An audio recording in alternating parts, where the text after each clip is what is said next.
ನಮಸ್ಕಾರ, ವನಜಾ ಮಲ್ನಾಡ್ ಚಾನಲ್ಗೆ ಸ್ವಾಗತ. ಹೊಸ ವೀಡಿಯೋಸ್ಗಾಗಿ ಪಕ್ಕದಲ್ಲಿರುವ ಬೆಲ್ಲೈಕನ್ ಮೇಲೆ ಕ್ಲಿಕ್ ಮಾಡಿ ಆಲ್ ಆಪ್ಷನನ್ನು ಸೆಲೆಕ್ಟ್ ಮಾಡಿಕೊಳ್ಳಿ.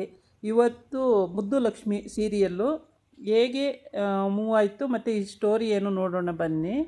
ಮತ್ತು ಮುದ್ದು ಲಕ್ಷ್ಮಿ ಅವಳು ಜೀವನ ಮಾಡೋಕ್ಕೆ ಕಷ್ಟ ಆಗಿದೆ ಅಂತ ಹೇಳ್ಬಿಟ್ಟು ಓದೋದಕ್ಕೆ ದುಡ್ಡು ಬೇಕು ಅವಳಿಗೆ. ಡಾಕ್ಟ್ರ್ ಓದಬೇಕಲ್ವ, ಅದಕ್ಕೋಸ್ಕರ ದುಡ್ಡು ಬೇಕಾಗಿದೆ. ಅದಕ್ಕೇನು ಮಾಡ್ತಾಳೆ ಅವಳು ಅಂದರೆ ಹೋಟೆಲಲ್ಲಿ ಕೆಲಸಕ್ಕೆ ಸೇರ್ಕೋಬೇಕು ಅಂತೇಳಿ ಕೆಲಸಕ್ಕೆ ಸೇರ್ಕೊಳ್ಳೋಕೆ ಹೋಗ್ತಾಳೆ. ಇದು ಭದ್ರೇಗೌಡಗೆ ಗೊತ್ತಿರಲ್ಲ. ಭದ್ರೇಗೌಡ ಏನು ಮಾಡ್ತಾನೆ ಅಂದರೆ, ಇಷ್ಟೊತ್ತು ಬಂದಿಲ್ವಲ್ಲ, ದಿನ ಬೇಗ ಬರ್ತಿದ್ಲು, ಇವತ್ತು ಯಾಕೆ ಇಷ್ಟೊತ್ತು ಬಂದಿಲ್ಲ ಅಂತ ತಳಮಳ ಅಂತಿರ್ತಾನೆ. ಆವಾಗ ಇವಳು ತುಂಬ ಲೇಟಾಗಿ ಮನೆಗೆ ಬರ್ತಾಳೆ. ಆವಾಗ ಅವನೇನು ಮಾಡ್ತಾನೆ ಅಂದರೆ, ಯಾಕೆ ಇಷ್ಟೊತ್ತು ಬಂದಿಲ್ಲ, ಕೀ ಎಲ್ಲಿ ಇಟ್ಟಿದ್ದಾಳೆ ಅಂತೇಳಿ ಕೀ ಹುಡುಕ್ತಾನೆ. ಇರೋದು 3 ಅಡಿ, 6 ಅಡಿಲಿ ಇಟ್ಟವಳಲ್ಲ, ಹೆಂಗೆ ಇಟ್ಲು ಇವಳು ಅಂತ ಹೇಳ್ಬಿಟ್ಟು ಅದನ್ನು ತಮಾಷೆ ಮಾಡ್ಕೊಂಡು ಒಳಗೆ ಬರ್ತಾನೆ. ಒಳಗೆ ಬಂದು ಹೊರಗೆ ಬಂದು ನೋಡ್ತಾನೆ ಇರ್ತಾನೆ. ಪಾಪ ಅವಳು ಹೋಟ್ಲಲ್ಲಿ ಕೆಲಸ ಮುಗಿಸ್ಕೊಂಡು ಗಾಡಿಗಳು ಅಡ್ಡ ಹಾಕಿ, ಬನ್ನಿ ಊಟ ತಿಂಡಿ ಎಲ್ಲ ನಮ್ಮ ಹೋಟೆಲಲ್ಲಿ ಚೆನ್ನಾಗಿದೆ, ರುಚಿಯಾಗಿದೆ, ಬನ್ನಿ ತಿನ್ನಿ ಅಂತೇಳಿ ಹಿಂಗೆ ಕರೆಯೋದು, ಬಾವುಟ ಆರಿಸ್ಕೊಂಡು ಈ ಥರ ಕರಿಬೇಕು. ಆ ಥರ ಅವಳಿಗೆ ಕೆಲಸ ಇರುತ್ತೆ. ಮತ್ತು ತರಕಾರಿ ಹೆಚ್ಚೋದು ಮತ್ತು ಸರ್ವ್ ಮಾಡೋದು ಎಲ್ಲದೂ ಇರುತ್ತೆ. ಅದನ್ನೆಲ್ಲ ಮುಗಿಸ್ಕೊಂಡು ಅವಳು ಕಾಲೇಜಿಗೆ ಹೋಗಿ ಮನೆಗೆ ಬರೋದು ಲೇಟ್ ಆಗುತ್ತೆ. ಆವತ್ತು ಭದ್ರೇಗೌಡ ಏನು ಮಾಡ್ತಾನೆ, ಲೇಟ್ ಆಯ್ತಲ್ಲ ಅಂತೇಳ್ಬಿಟ್ಟು ಅವರ ಅತ್ತೆ ಮತ್ತು ಅತ್ತೆ ಮಗಳು ಬಂದುಬಿಟ್ಟು, ಇಷ್ಟೊತ್ತು ಬಂದಿಲ್ವಲ್ಲ ಭದ್ರ, ಇಷ್ಟೊತ್ತು ಬರದೇ ಇದ್ದರೆ ಹೇಗೆ, ಹುಡುಗಿ ಅಲ್ವಾ, ಅಲ್ಲಿ ಕತ್ಲೆ ಆಯಿತು, ಹಾಗೆ ಹಿಂಗೆ ಅಂತ ಹೇಳಿದಾಗ, ನಿಮ್ಮ ಕೆಲಸ ಎಷ್ಟಾಯಿತೋ ಅಷ್ಟು ನೋಡ್ಕೊಂಡು ಹೋಗಿ, ನನಗೆ ವಿಷಯಕ್ಕೆ ಬರಬೇಡಿ, ಇಲ್ಲೂ ಬಂದಿದ್ದೀರಾ ಕಲ್ಲು ಹಾಕೋಕ್ಕೆ, ನಮ್ಮ ಸಂಸಾರದಲ್ಲಿ ಕಲ್ಲು ಹಾಕ್ಬೇಕಂದ್ರೆ ಡಿವೋರ್ಸಿಗೆ ಆಗುತ್ತೆ, ಆದಮೇಲೆ ನೋಡ್ಕೊಳ್ಳೋಣ, ನಿಮ್ಗೆ ಏನಕ್ಕೆ ಇವೆಲ್ಲ ವಿಷಯಗಳು ಅಂತೇಳಿ ಅವ್ನು ಬೈದು ಕಳಿಸ್ತಾನೆ. ಆಮೇಲೆ ಅವಳು ಬರ್ತಾಳೆ. ಬಂದಾಗ ಇಲ್ಲ, ಅವಳು ಇನ್ನೂ ಬಂದಿರೋದೇ ಇಲ್ಲ ಅವತ್ತು. ಆವಾಗ ಇವಳು ಈಶ್ವರಿ ಮತ್ತು ಚಿತ್ರ ಇಬ್ಬರು ಬರ್ತಾರೆ. ಇವತ್ತು ನಡಿ, ಅವನಿಗೆ ಕರೆಕ್ಟಾಗಿ ಹೇಳ್ಬರೋಣ, ಅವನು ಬುದ್ಧಿ ಕಲಿಸ್ಲಿ ಅಂತೇಳಿ ಬರ್ತಾರೆ. ಬಂದುಬಿಟ್ಟು ಅಲ್ಲೂ ಹೇಳ್ತಾಳೆ. ಮತ್ತು ಏನಕ್ಕೆ ಇನ್ನೂ ಬಂದಿಲ್ಲ ವಿದ್ಯಾ, ಅದೇನು ಕಾಲೇಜು ಇಷ್ಟೊತ್ತವರೆಗೂ ಇರುತ್ತಾ, ಅದೇನು ಮಾಡ್ತಿದ್ದಾಳೆ ಅಂತೇಳಿ ಇವ್ರಿಗೆ ಫಸ್ಟೇ ಸೂಕ್ಷ್ಮವಾಗಿ ತಿಳಿದಿರುತ್ತೆ, ಇವಳು ಬೇರೆ ಕಡೆ ಎಲ್ಲೋ ಕೆಲಸ ಮಾಡ್ತಿದ್ದಾಳೆ ಅಂತೇಳ್ಬಿಟ್ಟು. ಅದಕ್ಕೆ ಅವನಿಗೆ ಸಿಟ್ಟು ಬರ್ಸೋ ಲೆಕ್ಕದಲ್ಲಿ ಇವಳು ಬಂದುಬಿಟ್ಟು ಇಬ್ಬರೂ ಆ ಥರ ಹೋಗಿರ್ತಾರೆ. ಇವನು ಅದನ್ನೇ ಕಾಯ್ತಾ ಇರ್ತಾನೆ ಭದ್ರೇಗೌಡ. ವಿದ್ಯಾ ಆ ಕಡೆಯಿಂದ ಬರ್ತಾಳೆ, ಆಟೋ ಮಾಡ್ಕೊಂಡು ಬಂದು ಆಟೋ ಇಳಿತಾಳೆ, ಇಳಿದ್ಬಿಟ್ಟು ಒಳಗೆ ಬರ್ತಾ ಇರ್ತಾಳೆ.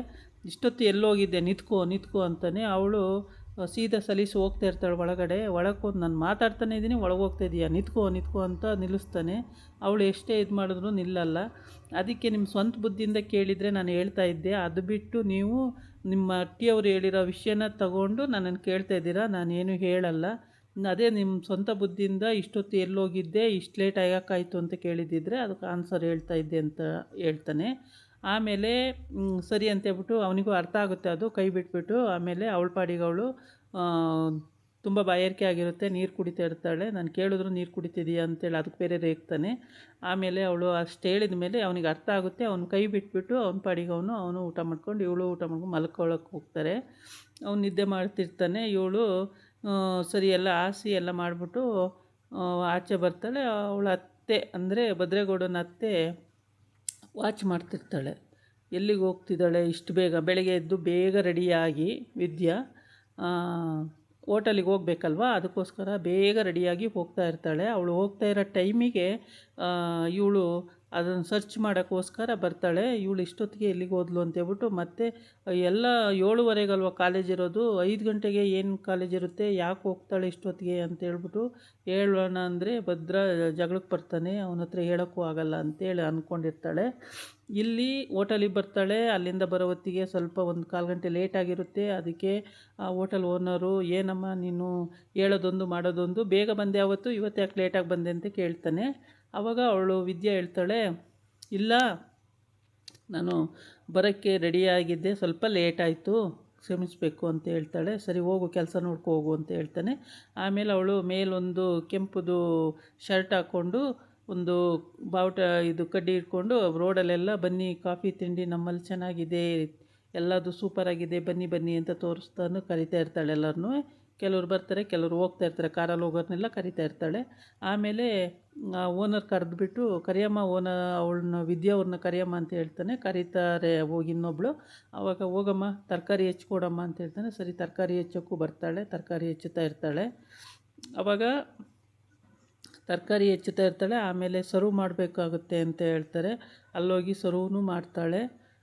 ಈ ಪ್ರತಿಯೊಂದು ಕೆಲಸನೂ ಅವಳು ಮಾಡ್ತಾ ಇರ್ತಾಳೆ ಅಲ್ಲಿ. ಇಂಥ ಕೆಲಸ ಬರಲ್ಲ ಅಂತ ಇಲ್ಲ. ಕಾಲೇಜಿಗೂ ಹೋಗ್ತಾಳೆ, ಮನೆಗೂ ಬರ್ತಾಳೆ, ಮನೇಲಿ ಅಡುಗೆ ಮಾಡ್ಕೊತಾಳೆ, ಕೆಲಸನೂ ಮಾಡ್ತಾಳೆ. ಎಲ್ಲ ಮಾಡಿಕೊಂಡು ಪಾಪ ಅವಳು ತುಂಬ ಕಷ್ಟಪಡ್ತಿರ್ತಾಳೆ ವಿದ್ಯಾ.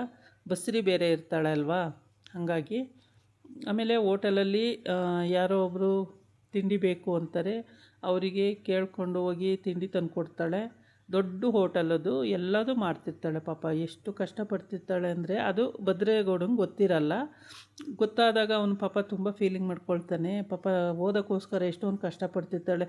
ಡಾಕ್ಟ್ರೇ ಓದಬೇಕು ಅಂತ ಅವಳು ಹಠ ಇರೋದ್ರಿಂದ, ಡಾಕ್ಟ್ರ್ ಅಲ್ದಲೇ ಬೇರೆ ಏನೂ ಓದಲ್ಲ, ನಾನು ಡಾಕ್ಟ್ರೇ ಆಗಬೇಕು ಅನ್ನೋ ಹಠ ಇದೆ. ಶಿವರಾಮೇಗೌಡನ ಸೊಸೆಯಾಗಿ ಡಾಕ್ಟ್ರ್ ಆಗಲೇಬೇಕು ಅನ್ನೋದೊಂದು ಕುತೂಹಲ ಜಾಸ್ತಿ ಇದೆ ಅವಳಿಗೆ. ಹಾಗಾಗಿ ಅವಳು ಓದೋದಕ್ಕೆ ಎಷ್ಟಾದರೂ ಕಷ್ಟ ಆಗಲಿ ಮಾಡ್ತೀನಿ ಅಂತ. ಇವರಿಬ್ಬರು ಬಂದು ಇಲ್ಲಿ ಚಾಡಿ ಹೇಳೋದು, ಅಲ್ಲಿ ಚಾಡಿ ಹೇಳೋದು, ಇದೇ ಮಾಡ್ತಾರೆ. ಇವರು ಅಮ್ಮ ಮಗಳಿಗೆ ಕೆಲಸಗಳೇನೂ ಇರಲ್ಲ. ಅದಕ್ಕೆ ಹೇಳ್ತಾನೆ ಭದ್ರೇಗೌಡ, ನಿಮಗೇನು ಕೆಲಸ ಇಲ್ವಾ ಇಬ್ರಿಗೂ? ಚೆನ್ನಾಗಿ ತಿನ್ಕೊಂಡು ಉಣ್ಕೊಂಡು ಮನೇಲಿರೋ ಬಿಟ್ಟು ಏನಕ್ಕೆ ಹಿಂಗೆ ಆಡ್ತೀರಾ? ನಿಮ್ಮ ಪಾಡಿ ನೀವು ಬಾಯಿ ಮುಚ್ಕೊಂಡು ಇರೋಕ್ಕಾಗಲ್ವಾ? ಇನ್ನೊಬ್ಬರು ಸಂಸಾರದಲ್ಲಿ ಯಾಕೆ ಹುಳಿ ಹಿಂಡಕ್ಕೆ ಬರ್ತೀರಾ ಅಂತಲೂ ಕೂಡ ಬೈತಾನೆ. ಹಂಗಲ್ಲ ಕಣೋ ಭದ್ರ, ಹಿಂಗೆ ಕಣೋ ಭದ್ರ, ಏನಕ್ಕೋ ಇಷ್ಟೊತ್ತವರೆಗೂ ಹೋಗ್ಬೇಕಾ? ನಿಮ್ಮ ಪಾಡಿ ನೀವು ಬಾಯಿ ಮುಚ್ಕೊಂಡು ಹೋಗಿ ಐತೆ, ನಿಮ್ಗೆ ಯಾಕೆ ಬೇಕು ಇವೆಲ್ಲವ? ನೀವು ಹೆಂಗಿದ್ದೀರೋ ಹಂಗೆ ಇದ್ಕೊಂಡಿರಿ, ಸುಮ್ಮನೆ ಸಿಟ್ಟು ಬರೆಸ್ಬೇಡಿ ನನಗೆ ಅಂತೇಳಿ ಅವ್ರಿಗೆ ಪಾಪ ಸಮಾಧಾನ ಮಾಡಿ ಕಳಿಸ್ತಾನೆ. ಆದರೆ ಹೆಂಡ್ತಿ ಇಷ್ಟೊತ್ತು ಬಂದಿಲ್ವಲ್ಲ ಅನ್ನೋದು ಇವನಿಗೊಂದು ಚಿಂತೆ ಆಗಿರುತ್ತೆ.